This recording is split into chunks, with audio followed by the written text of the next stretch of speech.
Hello, everybody. It's Allie and I. Allie's in compliance, and I'm your. What am I? I own the place. Yeah, Yeah. you're a Cedar. Okay. So we have an update for our New York clients. If you're in New York City, you have already had to comply with these rules. So you can get a refresher here if you'd like to, but you don't have to watch the whole video because we've already given you this guidance. For everybody else in New York, the headline is New York bans employment credit checks, which is not exactly accurate, but they put a lot of conditions around when you can and can't run a credit check. So essentially, New York has passed this law, and it's effective now. That's really limiting what employers can look into as far as an employee's or applicant's credit or financial consumer credit history is what they're actually including in the law. And this includes credit scores, it includes bankruptcies, it includes liens, it includes basically the employer applicant's financial history. And essentially, New York employers are now pretty much prohibited from being able to look into that information unless the role meets very specific requirements.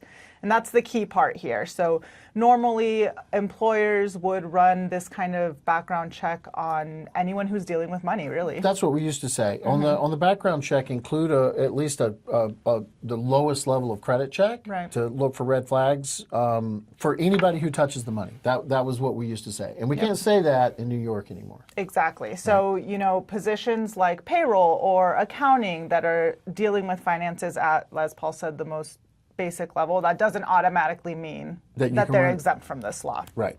So one thing I wanted to say while it's at top of mind, because you can't just run credit checks everywhere, the background check, I think, becomes even more important because that is the thing that may pick up the red flag where someone has not been doing, has been doing something bad, working for someone else, and they've got caught at it, and the background check picks that up. Exactly. That they got arrested for it or got convicted of it or on probation or whatever.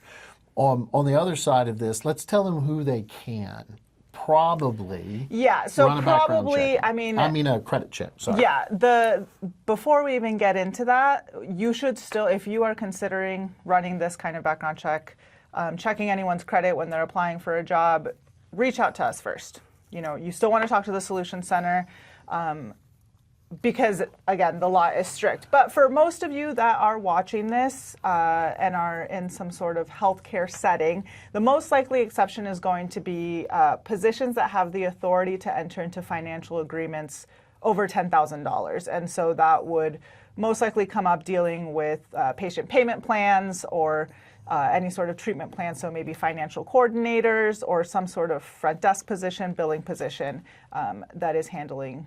But they have to be in the thick of it. Just because they put the information into a database or something does not qualify you to run a credit check on them, unfortunately. The other position that we would say would be an office manager. And let me be clear about this.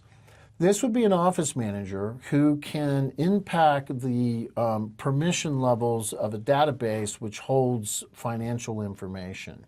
So if you're watching this and you're a dentist, if your office manager is able to go into Dentrix and change settings inside of Dentrix that control the security around the financial information that's being withheld and that sort of system, then they very likely could be told that they have to have a credit check as a condition of their employment, right?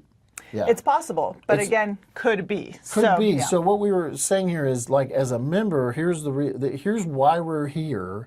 If from this point going forward, I don't want you to just go to our background check partner, our integrated background check partner inside of Backstage HR and run a background check. I'd like for you to get a much better understanding of this, and at least one time you reach out to the Solution Center here and you talk to one of our experts and let us go through an analysis with you on whether or not we think that it would be okay.